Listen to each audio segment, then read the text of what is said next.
case scenario. Hi everyone, and welcome back. This is the Adobe Live Show. We're live from Adobe MAX in Los Angeles. And this morning we had a lot of announcements during the keynote, including new features in Photoshop. So I have the pleasure to be live with Jesús Ramirez for 55 minutes with me. Hi. Hey, how's it going? Good to see you. Yeah, good to see you again. And awesome. Thanks for coming back to the Adobe Live Show. Yeah, thank you. Yeah, so we will try to, so we're very keen to have Jesús because he's not only a Photoshop expert, he's also an amazing artist in Photoshop. And we are like booting his computer, making sure everything works. And in the meantime, maybe we can discover your work, you know? Yeah, let's do it. Yeah, let's do that. So this is your Behance page. I really invite everyone to discover his work. How would you introduce yourself? You know, because you do so many things. I just call myself a digital artist. I do artwork. Any type of work that I do is done through a computer, and the outcome is usually a piece of art or something that is a visual representation of something. So digital artist is the best way of describing what I do. Okay. I guess one of the first things that I want to show people that what I do on this computer, if you don't mind, is something I did the year that I met you, 3 years ago, here at Adobe MAX. It was live from Max, I remember very well. So I did a project called Make a Masterpiece, which was recreating a painting that was lost through history. This one was lost because of theft. 4 other artists created paintings as well, and some of them were lost due to damage. The point is that that's an interview, so we don't need to watch that. Okay. It's okay. I recreated that painting using all these Adobe stock images that you see there. So it was thousands and thousands of layers to recreate it. You can see that's yours. That's mine on the left, and on the right you see the original. The lost one. Right. Oh my God. The final file was 5 gigabytes, so it's quite large. Yeah, and it had just 1,300 layers, I believe. Wow, you can see some of the detail. You can see that you had to get creative, right? Because when you're looking for something in Adobe stock, you're not going to find the exact same fabric, same color. So you have to find something that's similar, and then through Photoshop, manipulate it to make it work. And you're going to see a funny one, not this one, but the one after. I had to use a cat for the fur lining on the people's hats, because if it's not on the website, then you have to create it from scratch. And they use the they use the animals back exactly in the day. Right, so. Exactly right. So in some ways, I was really doing what they were doing, using animal fur, right? Oh, look at that! It's beautiful. And I remember you're doing it live from here. Like we could watch you creating this. Yeah. So how long did it take? Well, the whole thing to complete took roughly 80-90 hours. However, when I showed up at Max, it was probably 90% complete. Okay, so I just did finalize it here. Right. That was in San Diego 2 years ago. And this piece shows off basically what I do. I like to take images that are from two or more different sources, combine them to make a complete piece, and that's basically what I do. But I also do a lot of teaching these days. I have a YouTube channel, Photoshop training channel, which you guys can check out if you like. Yeah, we should talk about this channel too. Yeah. But this is a great example, to show how extreme you can be with. And actually, before we do that, click on the Spider-Man one, because I like doing personal projects. And we talked about Spider-Man this morning during the keynote. Yes. Did you see that? Yes. Well, actually, this composite is a personal project. I'm a big Spider-Man fan, and that's actually how I got into Photoshop. I used to like drawing comic book characters a lot, and I started scanning them into Photoshop, and that's how I learned. But basically, in this composite, I did the same technique of taking multiple images, combining them to make a final composite, which is look at these pictures. What you saw up on top. This is amazing. It's an amazing picture. Thank you.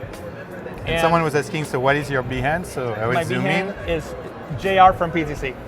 There we go. Which is also my Instagram for those of you who are PTC's Photoshop training training channel, right? And so this is your website, right? You're going to go to the website now, and for those of you that are watching now, you might be interested in the Photoshop CC 2019 all updates. You already have something. I already have a video that's almost an hour long with all the updates of Photoshop. All the new features. All the new, And that's why we invited you. We wanted you to show what's new, and and do a little bit of compositing as well. Yeah, that's awesome. I see our friends in the chat. I see Ryden, Michelle. Awesome. Thanks for joining us. Thank you. Anel. Yeah, don't. And Ashi Bhatti is saying, I love composite. So yeah, Fantastic. you'll see compositing. So let's switch to your screen. Let's go to my screen. And let's start creating something. And as you will be creating, let us know when, oh, by the way, this is new in this morning, because this morning we updated Photoshop. So. Exactly. So I'm gonna start just with a quick little demo of a new feature because I think it's important. Then we're gonna start with the composite and do what you described. Oh yeah. So you are the master. Thank you.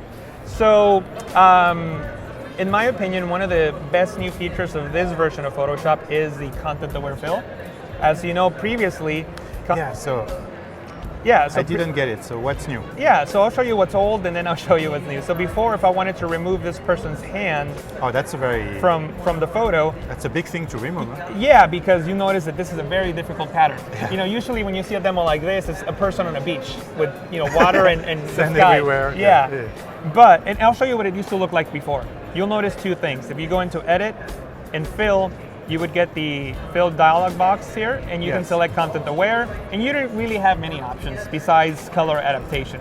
Yeah, remember this. Yeah, you press OK, and you would just cross your fingers and hope that Photoshop would do a good job removing that. Also notice one thing, it was destructive, which means that we destroyed the original image. Now you get a hand with a pattern. Exactly. But now you can go into Edit, Content Aware Fill. So notice that it has its own dialog box. When you click on that, you get this giant screen, which is fantastic. There is a menu now. There is a menu that gives you a lot of options. Most importantly, what to sample. So you can tell Photoshop, sample from these pixels, but don't sample from these pixels. So I can quickly start painting away the hand because I don't want that hand, obviously. Also, I don't want the inside of the pattern because the outside of the pattern is I'm more interested on something that looks similar to that. Notice one thing, that Photoshop gives us a live preview. This window here is a live preview. So you keep improving the algorithm in a way. Yeah, exactly, and I'm glad you used that word algorithm because now I can come into the fill settings and tell Photoshop to use the algorithm in different ways. For example, I can click on mirror, which allows me to flip pixels horizontally to try to generate that fill. And notice what happened there. See that? See how it's much better, right? And I can spend all day fine-tuning the different settings of the algorithm. So I can just start adjusting them, and when I do, it changes. And it's a little fine-tuning like everything else. You have to go back and forth, but right there looks much, much better. I can also try scaling, which allows you to make things bigger and smaller in the fill, and that made the lining a little bit better. Now, since I want to get into the compositing, I just want to press OK, but before I do, show you that I can output to a new layer. Oh, that's new. That so means it's non-destructive. Exactly. Now. That means that adjustment it's okay that I have that pattern there, because what I can do now is create a selection around what I really want, because I really wanted this pattern, right, for something else, for a design, we'll say. So I can just make a selection. I see what you mean. And then a lot of people don't know this, but you can actually warp selections. So I can right-click on it and select transform selection, right-click on it again, warp selection, and I have these handles here that allow me to better match the selection. I didn't know that. I've never used this. Yeah, so there you go. See how I'm aligning the outline? And again, I'm not going to spend too much time on it because I want to get into the compositing. But then with this layer, the fill generated, I can merge it. Clipping mask. Right. Now, I know some people may be saying it's not perfect. And right, it's not perfect. Once it's in your compositing, no one will notice. Well, not only that. And there is no hand anymore. Yeah, there is no hand. And I can go in and make those little fine-tune adjustments. Yeah, it's true. Right, so. You can use a clone step or anything and just duplicate the person on the edge. Yeah. Right, so that to me is the biggest feature in this new release. Okay. And also it works great for compositing, because sometimes when you download an image from Adobe Stock, for example, there might be a person and you only want the background, not the person. So, and the hand is a good example. Like there are a lot of pictures with just a hand pointing at something. Yeah, exactly. Right. No, it makes perfectly sense. Right. All right. That's good. Okay, good to know. So it reminds me when they introduced the panels for select and mask. Yeah. This type of UI. Yes, exactly. So it's like the same experience now for content-aware. Actually, I'm glad you mentioned that panel, because one of the new features is under the keyboard shortcuts. You have now shortcuts for tasks spaces, which means that with Select and Mask and Content Aware, you can customize keyboard shortcuts inside of those when panels. you're inside? Inside of those panels, Oh, right. that's amazing. So you can just open these up, and some things already have keyboard shortcuts, but you can change them to your own. Or, for example, the cycle tool or the show sampling area doesn't have a keyboard shortcut. I could assign one if I wanted Okay. to. Oh, that's great. So- and we have Michelle Serra in the chat saying, I couldn't use this for a client like who took 2 like weeks a ago. poor photo 2 weeks ago, and now I can control the algorithm. Yeah, fantastic. Yeah. You're lucky. You have an update. So I'm a big fan of movies. That's where I get my inspiration. Okay. Any type of movies or? I watch everything. Yeah. I watch everything. But my favorite is clearly comic book related movies, but I watch everything. A couple years ago, there was a movie that not a lot of people saw, but it was called Upside Down with Kristen Dunst. Yes. And the With premise, the two words? Yeah. Yeah, I remember. So the premise really doesn't matter, but basically it's two worlds are next to each other. And there's a love story between the two. So then you are controlled by the gravity of your planet. So basically it's two worlds. So when I see things like that, I like to create composites on things that I enjoy. On my Behance, you probably saw, you saw the Spider-Man here. Yeah. There's also one that I did after the movie The Jungle Book, where and I see that you're going to it there. Yeah, maybe we can show it there again. it is the Jungle Book one Yeah. right there. Oh, yes, I remember this one. Yeah, so I like to make composites for fun for two reasons, because I enjoy doing it, but also I learn along the way, like solving problems, right? Oh, the light here was a So you can see bit what of the challenge, no? Yeah, well, at the end of the day, everything's a challenge, but not really. Yeah. So, and actually, that particular image made it into the cover of the Photoshop User Magazine. So, Really? even though it was for fun, it ended up being something that led to something else. They contacted you and asked, like, can we use the picture? Yeah, and to be frank with you, the reason that happened is they were doing an article on Adobe Stock, and I used Adobe Stock images for that project. So, so you can see a little animation of how that works. But the point that I'm trying to make is that I saw that movie and I wanted to make a composite based on that movie, and that's what I'm going to do in this session. Okay. Show you how to create a composite on inspired by the movie Upside Down. Okay, let's do it. So let's do it. So Right. I'm going to start with this blank document. There's nothing on it. So we're going to start from scratch. Okay. And one of the first things that I usually like doing is just creating guides, just so I can see where things are. So if you go into the new guide layout, I can just start setting up columns, and I usually do maybe like a 3x2 or 3x1. Sorry, I should say a 3x1. So I can divide my column into 3x2. Sorry. And as she's saying, you really have to be great at selecting pictures, like for this type of compositing. So do you spend a lot of time on stuff to find the perfect picture, or at some point you say, okay, I will figure it out? The way that I work is I like to just focus on one thing at a time. Okay. So I like to, you were talking about looking for the right picture. So I do spend quite a bit of time looking for the right picture, but luckily Adobe Stock, because I use Adobe Stock a lot clearly, and Adobe Stock makes it easier for you to find images because similar pictures, yeah. And actually in the composite that we talked about, the masterpiece, yes, there were some instances where I had to find somebody's hand in a certain position. So what I did is I took a picture of my hand in that position, and you and then it found similar images. So maybe I can quickly show you. Let's do it. Let's show people how to do that. If you switch to my screen, maybe you can quickly show that. So tropical for us, I don't know. Yeah. My UI is in French because Adobe Stock knows, it's Adobe Sensei knows that I'm French. Fantastic. And I cannot change it. I tried, but I cannot change it. So if you like this, but you're not maybe super happy with the composition and stuff, so there are like two ways. So the first way is say, let's look at what this photographer took, and like all the shots from this series, or look for similar pictures. Actually, there was something new, I've just noticed. And now you can select, sorry it's in French, but I will translate live. Yeah. All the attributes, or just the content, or just the color, or the composition, which is new. And then this is how you can find completely different pictures from completely different contributors, but with the same composition or just the same colors and stuff. So this is quite powerful.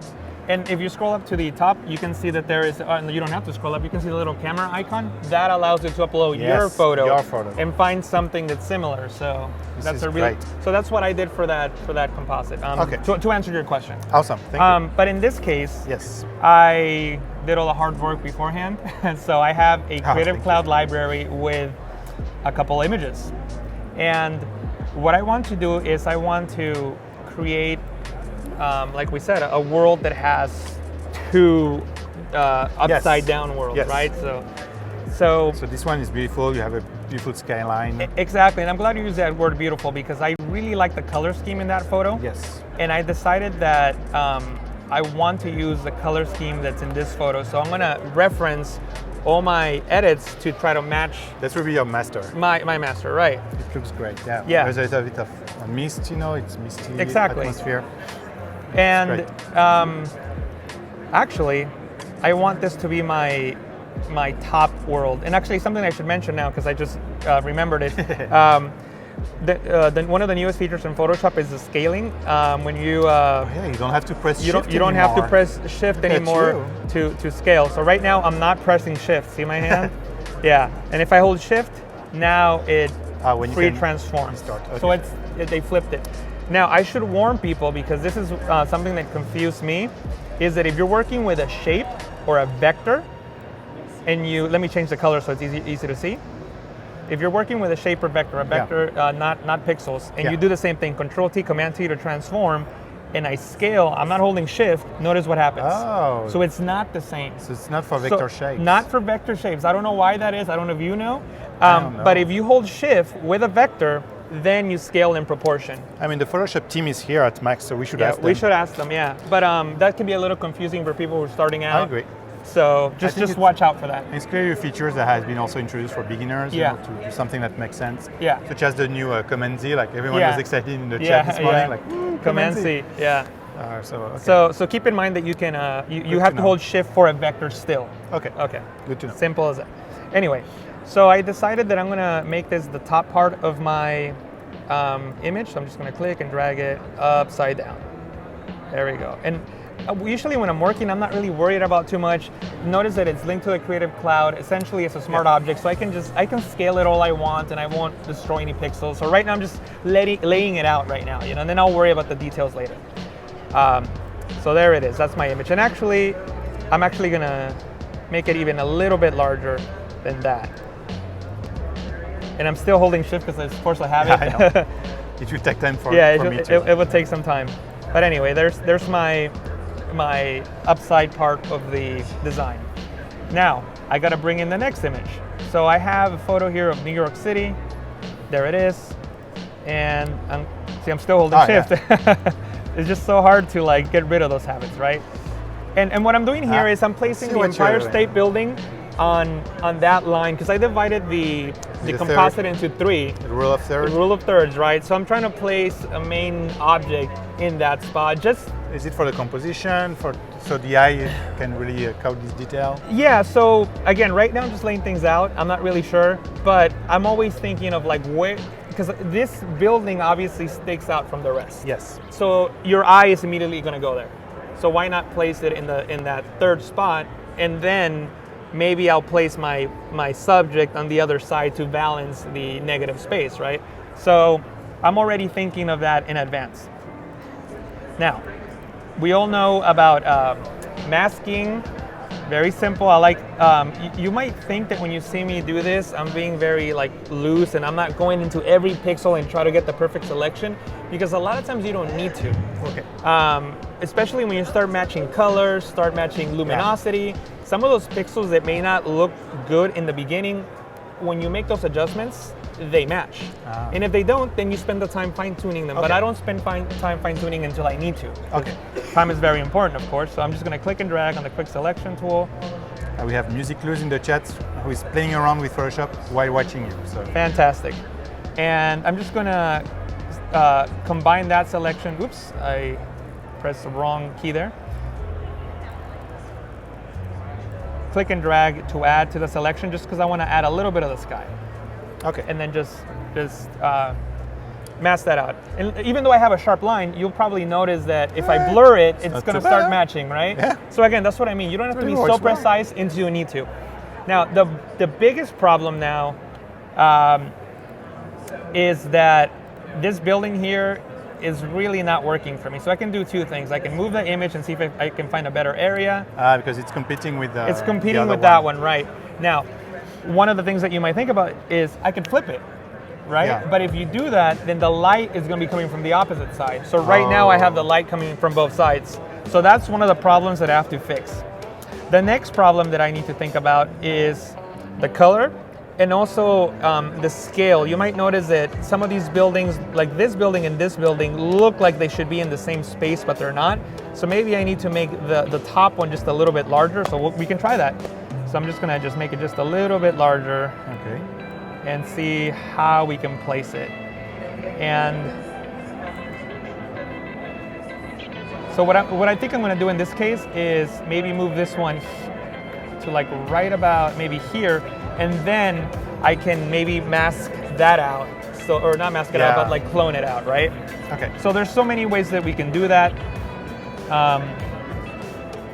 I'll do it quickly because I know we don't have a lot of time, but you'll see the process. So I'm gonna press Control J to duplicate that area, and then just move it and place it right about here. And I know it doesn't look perfect now, but I can use a soft brush. Okay. And just mask out those edges. Nice. You see that?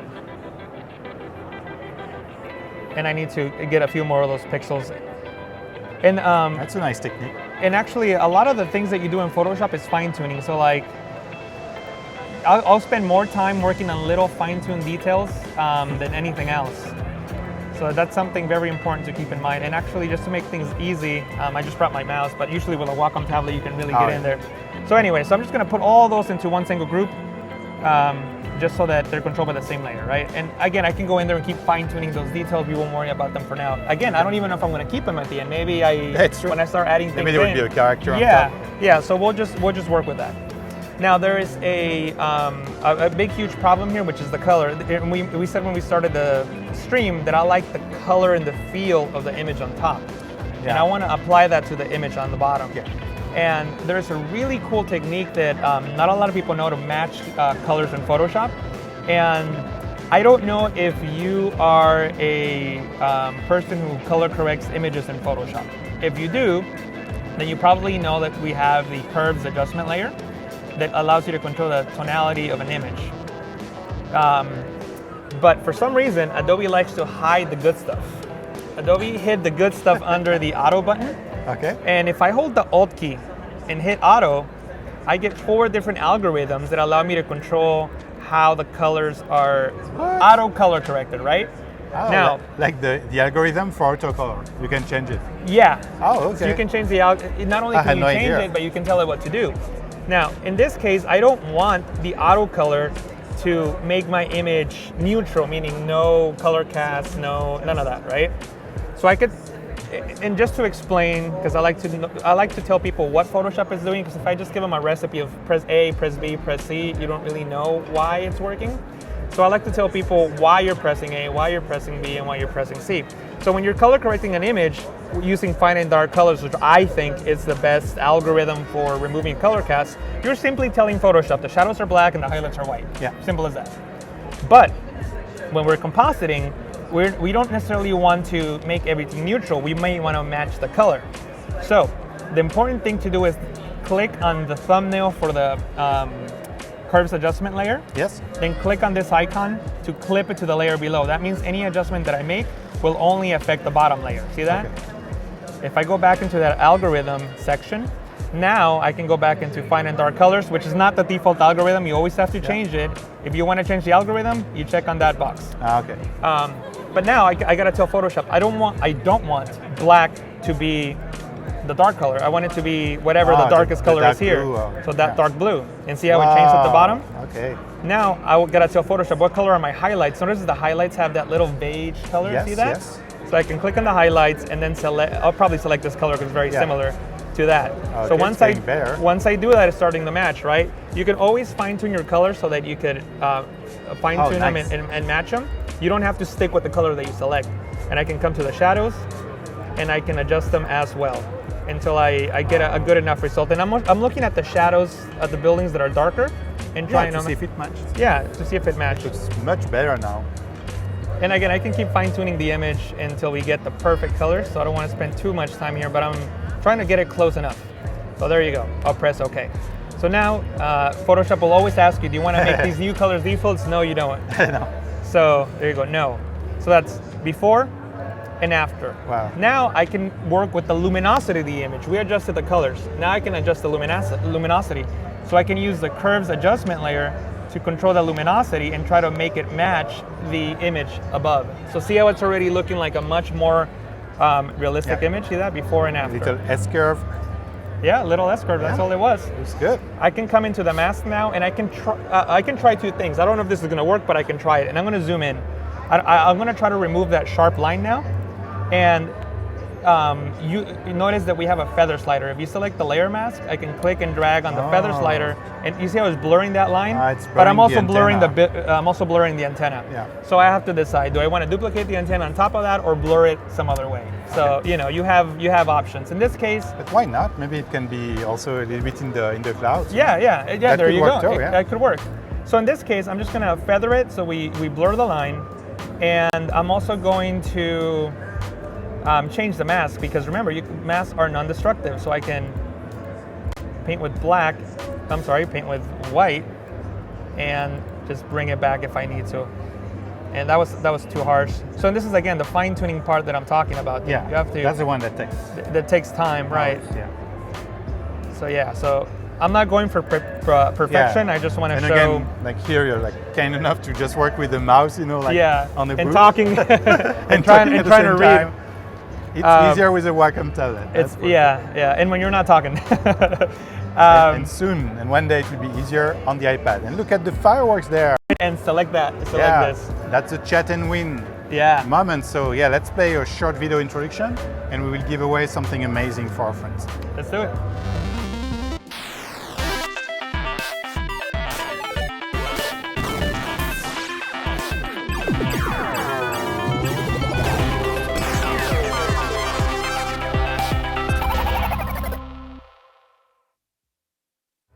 Still live from Adobe MAX, and this week we are partnering with our friends at Sticker Mule to give away to someone watching and someone who is active in the chat it's just a fantastic price. They will be able to print 100 custom stickers with your own design that you can create in Photoshop or Illustrator.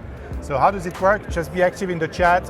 If you're watching us on Behance.net/live, make sure to sign in, go in the chat, say hi Jesus, just say hi. And we will randomly pick someone and display the name directly on the screen, okay? And then we will contact you, and you will see how to access. And here we go. You want to read the name? Carrie Davis. Yay! Congratulations, Carrie. We will contact you on Behance, and you will be able very soon to create your own custom stickers. So congratulations. Thanks for watching. There will be more giveaways in the next show. Stay tuned. In the next show, I will be with. Do you know the artist named Baugasm? That's his nickname. I do not. He creates one poster a day. Oh, wow. And we will cover what's new in Illustrator, especially the new gradients. Oh, yeah. This will awesome. be fun. But let's come back to Photoshop now. All right, let's do it.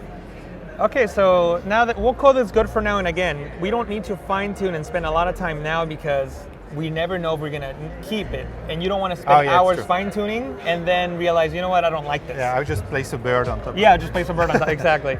So I'm gonna go back into my libraries panel, and I found this really cool image of a guy on Adobe stock. Wow, and actually, beautiful picture. Right now I placed it in between the adjustment layer, which is what caused that problem. If you make a mistake, I like to use the whoopsie daisy key. Do you know what that is? No.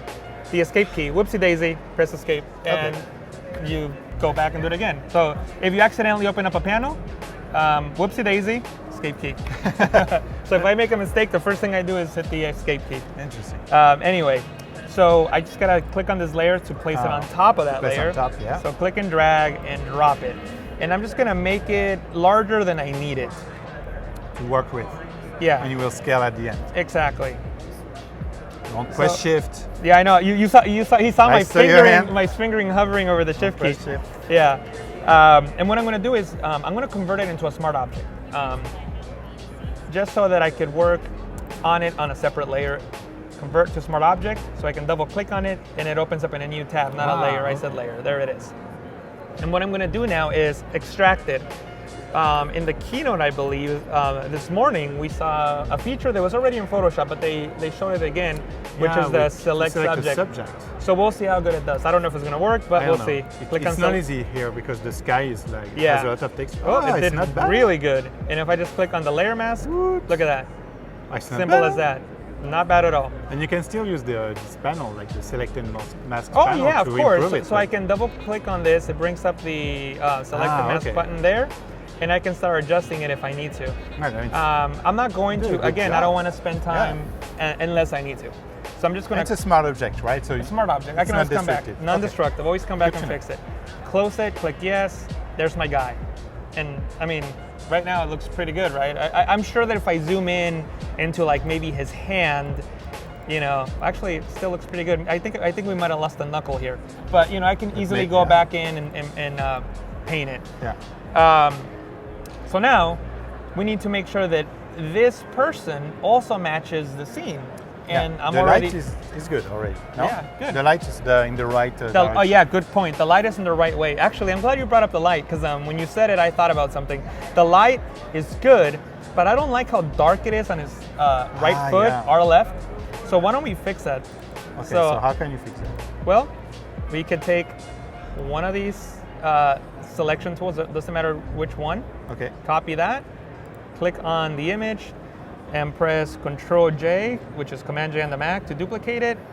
And I have this piece here, and then I'm just going to transform it horizontally. I'll try to match it as best as I can. I'm going to clip it to the layer below so that this layer mask also controls the layer on top.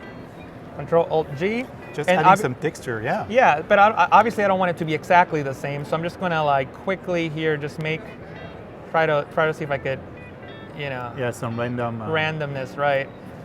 So I'm gonna hold Alt, Option on the Mac, and click on the layer mask. The reason I did that is when you hold Alt, whatever you select, it becomes invisible. If you just click on the layer mask icon, whatever you select is visible. Okay. So it's a way of inverting. To invert. Oh, that's good. So then that's before and that's after, and then I can adjust the opacity because maybe it wouldn't be as bright. You know what I mean? And again, fine tuning is the key. I'm not going to spend too much time on that in this example. So you can see we got a little more detail on the other texture. side. Yeah, it makes it feel a little more. In a few minutes, it's amazing. Yeah. So I'm sure you already know what we're going to do next. We're going to match the color. How are we going to match the color? Same technique we used in the previous example. Yeah, so I'm going to create. Change the algorithm. Yeah. Curves, adjustment layer. Adobe hides stuff, so always hold Alt. Actually, before we do that, let me show you what I mean by Adobe hides things. So usually, if I wanted to add a lens flare on this, right?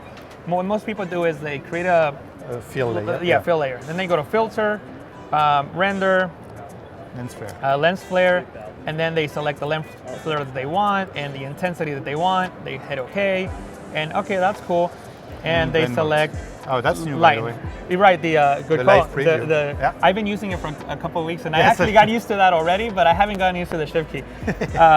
So yeah, then you select screen, it knocks out the black, and there's a lens flare, right? Okay. Now, the problem is that you don't really know where the lens flare is going to go. Oh, you cannot preview with the background.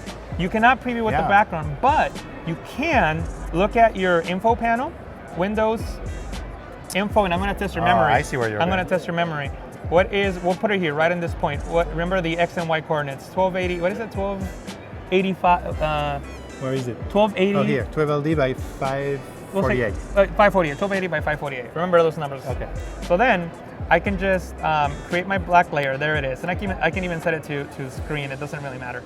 And I can go into Filter, Render, lens flare, and if I hold Alt, because you guys like to hide things, and click on that, I can put in my there we go. The coordinates, and what were they? 1280 by 548. 548.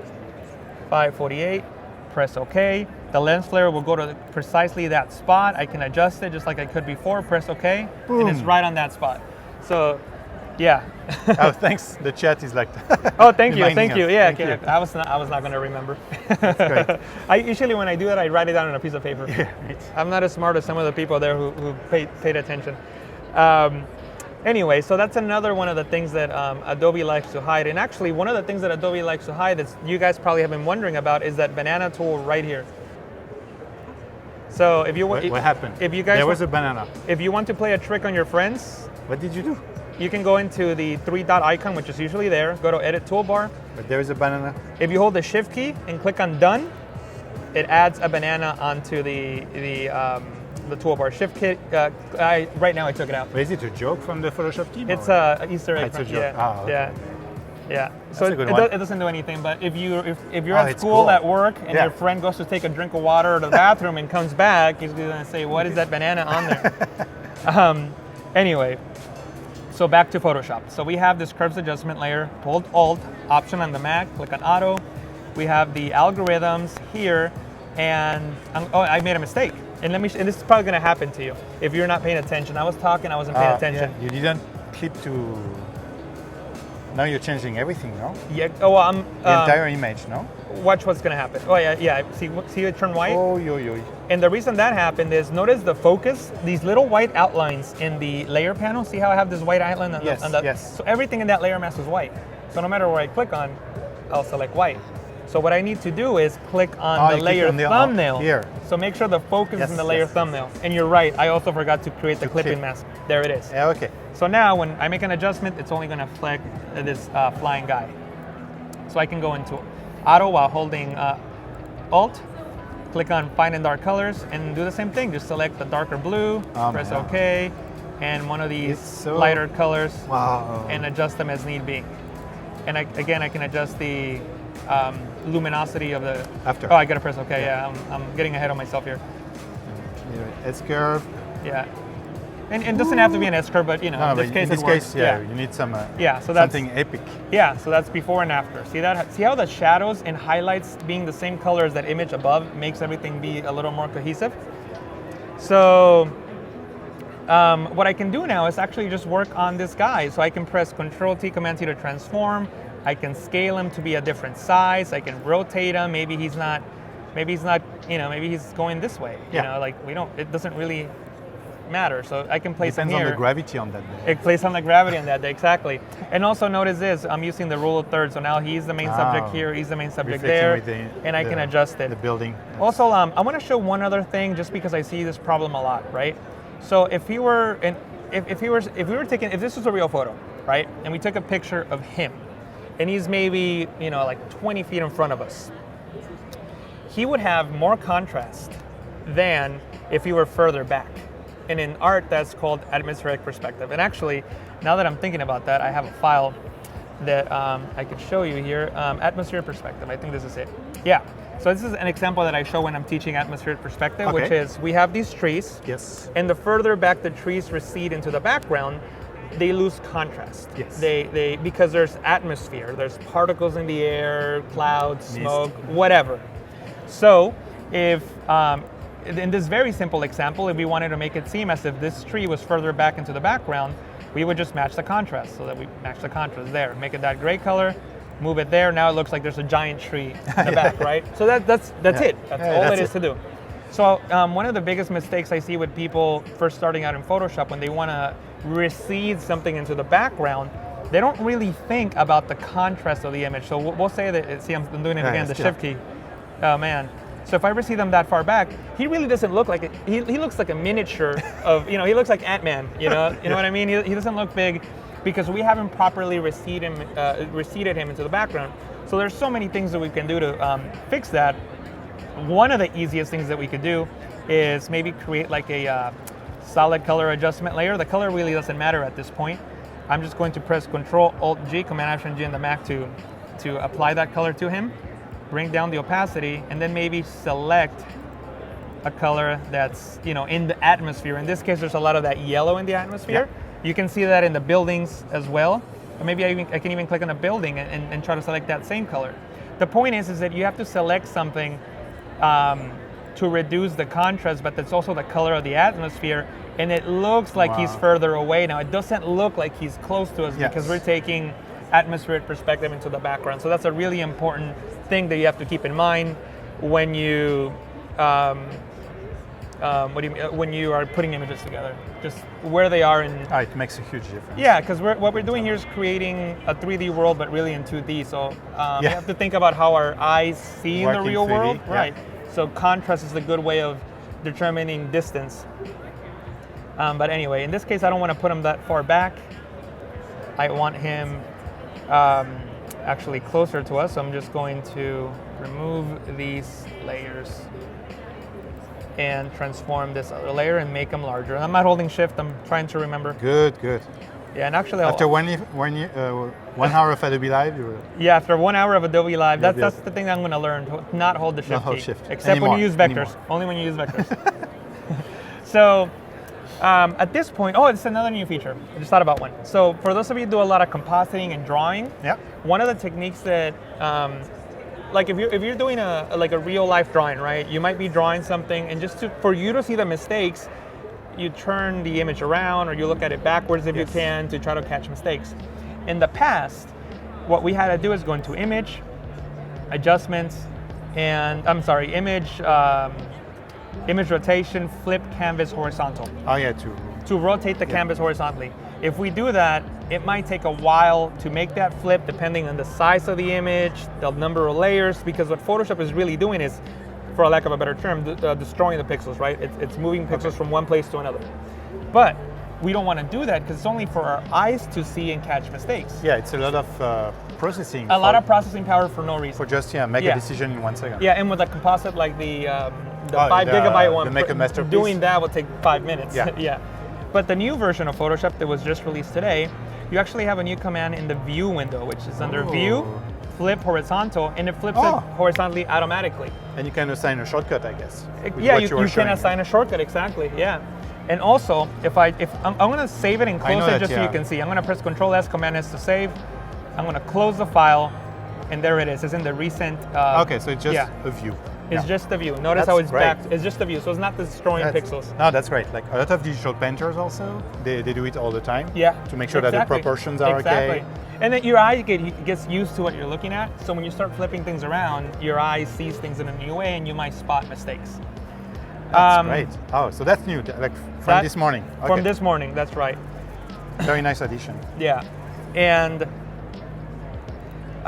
to drive this composite further, I can start adding, I'm going to press Control H, Command H to hide the guides, just because I really want to see what's going on. Okay. To drive it further, maybe I want to increase the light intensity on the image by adding a light source, like the sun in this case. Okay. So I'm going to show you a technique that not a lot of people know about for creating highlights and things like that. So I'm going to increase the size of my brush, and I'll show you the technique first, and then we'll worry about fine-tuning it. Okay. So if I just create, paint with white, right? White there spot. It is, white spot. I can change the blending modes, as you know, now by scrolling. And one of the blending modes that I like using to create highlights is the color dodge blending mode, right? Okay. And nothing happens. No. Now, in Photoshop, there's 8 blending modes, and there's a list on my website, photoshoptrainingchannel.com. If you type in blending modes, you'll see it. It's a list of 8 blending modes that give you different results when you adjust opacity compared to fill. See the difference? Look at the. Put it here. So I'm going to drag fill all the way to the top. With opacity, it looks flat. See that? Yeah. Flat. Now with fill, it doesn't look flat. Oh, it looks more like a highlight. Like there is almost like light inside the building. Yeah, exactly. And that's not one of the things that those 8 blending modes can do. The other thing is that if you double click on the side of the layer, and actually what I'll do before I do that is I'm going to zoom in. If I double click to the side of the layer, it brings up the layer style window. Watch what happens with color dodge if I uncheck transparency shapes layer. See that? Ooh. See how it looks like a really, really bright light? Yeah, like an explosion. Exactly. So now I can reduce the opacity. See that? See how it's flat? But if I use the fill. Oh, the fill, yeah. Let's see. Now, see, look at the sky. See that? Oh, it looks like there's beautiful. a really bright light behind. It's like the sun is right behind the building. Yes. So I'm going to use this technique to beautiful. create the light source on my scene. Yeah, it really feels like it's going through the building. Exactly. Yeah, and watch what happens when I move it. See, it just looks like a What? light. Oh man, it looks like the sun. It's crazy. Yeah. And So- you can use a max, so it's behind the character. Exactly. Yeah. Yeah, because it's just you just drew something, Yeah. so it's a classic layer. Exactly. It has all the properties any other layer Wow. would have. So I can press Control T, Command T to transform, and maybe just create this. I keep doing. Now this time I actually wanted to hold Shift, by the way. So I do want to hold Shift because I want to make it more like a streak. You know what I mean? I Yes. don't want it to be so circular. Put it here and maybe stretch it out.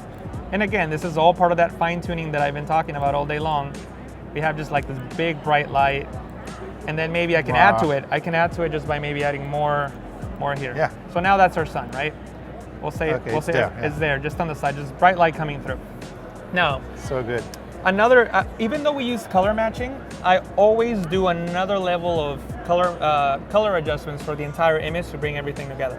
Yeah, just to Yeah. melt all the pixels Exactly. in the same color palette and Yeah, everything. exactly. Okay. So Do you use like color lookup or something? that's exactly what I was going to show. I Lookup love tables. this feature. Lookup tables. Because yeah. it's something I use in Premiere Pro. In Premiere Pro, yeah. So lookup tables, or LUTs as they're known, they're color grading, for lack of a better term, presets. Yes. They're presets that allow you to apply a color tone to an image, much like an Instagram filter, sort of.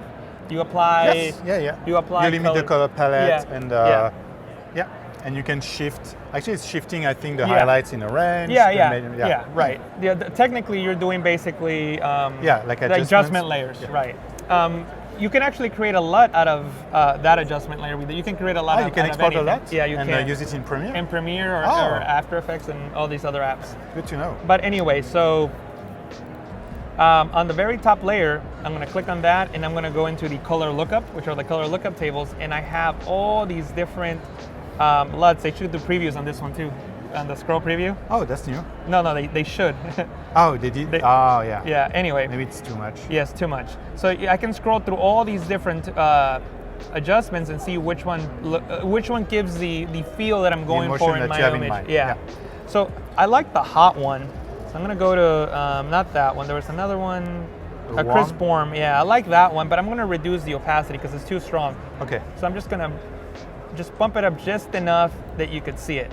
Okay. Right? Can you see before and after? Yeah. Before and after. See Oh, that? yeah, it's crisper. Yeah, I can see. CRISPR, right? And again, everything I've done so far is non-destructive. Everything. That's it. So that means that if I were doing this project for real and not talking to you guys, I would have done more or less the same steps.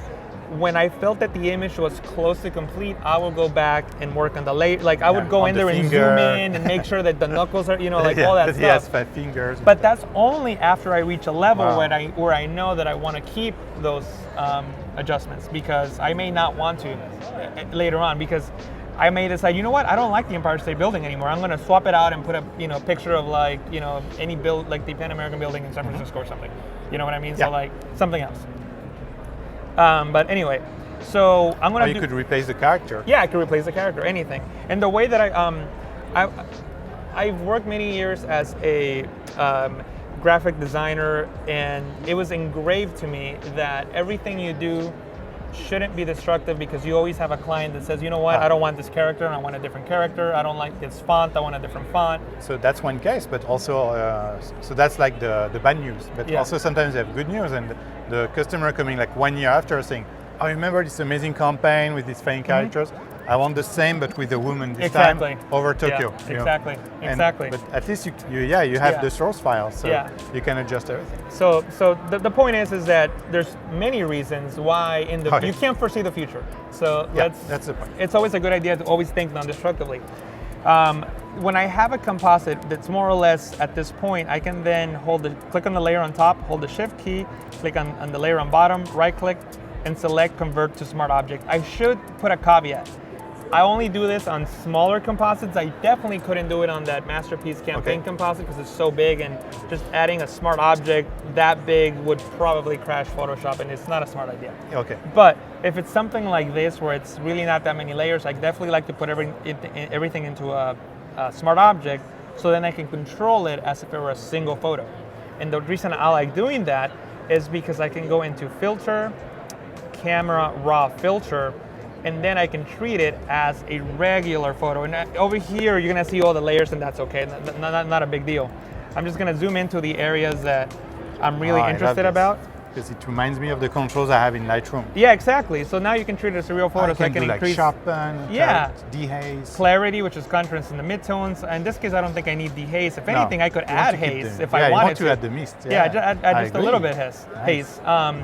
Vibrance is pushing the saturation on pixels that are not highly saturated, and it protects the saturated ones. So I'm not too excited about this slider in this image. And again, you can just spend all day fine-tuning the different sliders, because now you're thinking about this as a single image. Then, as you mentioned, we can go into sharpening. Quick trick for sharpening is, I'm increasing the sharpening, but what does that really mean? Yeah. Two things. Number one, always view it at 100%. Any other view mode will give you unrealistic. lie. Yeah, It will exactly. lie. Also, if you want a visual representation of really what's going on there, hold that Alt key, Okay. our friend the Alt key, and click on masking and dragging. This is just like a regular layer mask. What? Right now, the sharpening is being applied to everything. If I drag it to the right, it's only being applied to the areas in white. So I can really push it further, and now that sharpening effect is only applied to So what is the this? details. Ah, these are the details. Yeah, so if I zoom in, you can sort of see that? Oh yeah. Like the texture, like on the Yeah. the jean. Wow. Exactly, but I'm not affecting the blurry stuff in the Yeah. back. You know, Oh, so that's that's good. the key. Another thing that I like doing is going into the FX panel, and a lot of times I didn't really do it too much in this image or at all. But a lot of times when you're working in Photoshop, you might scale images or blur images and do all these things that you lose all the film grain of the original photo, and things start looking a little flat or Yes. blurry I see what you mean. Yeah, or it's you know, blurry. not natural. So you like to add grain to uniform, like everything Exactly. is I like uniform. yeah, I like it. exactly. I just a tiny little bit of grain. Okay. In this case, I'll add more than I normally would, so Yeah. you could see it. Yeah, they can see it on the stream. But there it is, and I can press OK, and it applies that Ooh. effect to that image. The cool thing about this is that Oh, it's a filter. Also. Yeah, it's a filter, You can so I can remove it. remove it if I want to, adjust Wow. it any way that I want. But the cool thing is that if I come into my smart object and say, you know what, it's cool, but I want to change it a little bit. So I can say, you know what, I think it'll be so much cooler if I had, I want to put everything into a group just to make it easy. Control G, Command G to the Mac. It might be so much cooler if things were not necessarily oops, wrong key. If things were not so straight. So maybe I can rotate it a little bit, right? Okay, Just to okay. give it an angle, Save the group. save it, and we'll see how it looks. See, so now I would obviously have to come in Yeah. and fix a couple of things, Yeah, but look at that. right? So It's a now completely it's different, giving it, it's picture. a little more dynamic, right? So again, you can spend all day fine tuning it. And notice one thing, it apply the camera raw filters that I use. Yeah, so it's a This is really great. good feature. Again, we can spend all day fine tuning this image and making it look perfect. If you go on, because you have the internet, if you go onto my Instagram account, you can actually see a finished version of that. Because Oh yeah, let's go. Yeah. So what is your Instagram? JR from PTC. And you'll scroll down and you'll see it. Oh, that's actually this is if you scroll down, I did a demo in Malaysia. That's me standing. Oh yeah. It's, in front of the it, picture. In front of it, yeah. But That's there funny. it is. Oh, there it is. There we go. So Awesome. yeah, so there it is. So Oh, thank you so much. Like Yeah. it's time already. Make sure to follow Jesus, and also so you record tutorials, so you share Yes. all this knowledge. So make sure to check all his tutorials. You already published a video about all the new features in the yeah. UCC. If you go to Photoshop training channel, yeah, there we go. May I? Yeah, sure. You don't necessarily have to go to the website if you don't want to, but actually I haven't even posted the video because I was here. Because it's new. If you don't mind going to YouTube. Yeah, I think it's somewhere. Oh, here. that's right. It's in my link of Behance. Okay. Yeah, down there, YouTube. There we go.